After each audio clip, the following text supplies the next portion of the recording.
Hello everybody, let's talk about the different ways to own a business. So let's say I want to start a business, right?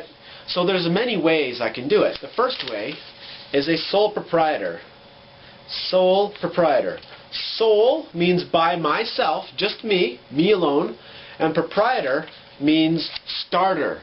So it means by myself, starter. So all it is, a sole proprietor, is I am running a business, and if anything happens, like I borrow money, I have to pay. If anyone sues me in court, I have to pay. That's a sole proprietor. It is cheap, but it can be dangerous. So, you can have a partnership. A partnership.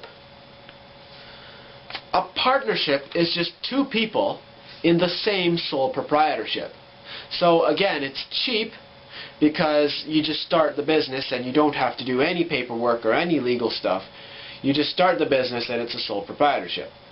But if you get sued or if you have debts that accumulate, you have to personally pay those debts. So you have now two people who personally must pay those debts. So, what is maybe a safer option? A safer option is a corporation.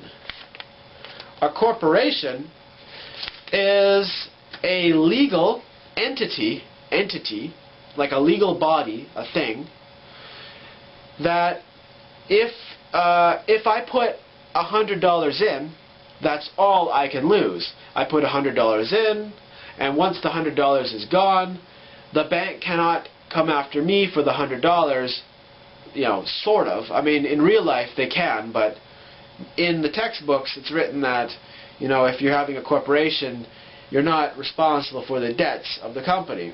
So,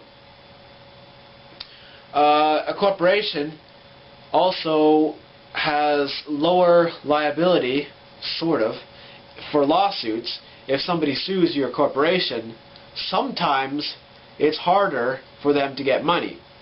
But these days, we're seeing the people running corporations getting sued and having to pay debts of the corporation. So it's really kind of not how it used to be.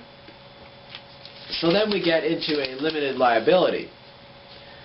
Limited liability corporation is basically the same thing as a corporation, but it's called limited liability corporation.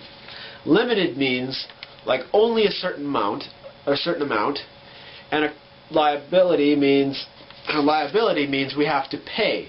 So it's only a certain amount that we pay. So if somebody sues the limited liability corporation, then there's supposed to be a certain amount that they can only pay. But in real life, it's getting a little bit more complicated. So you should always check with lawyers and people who know about this before you start your company.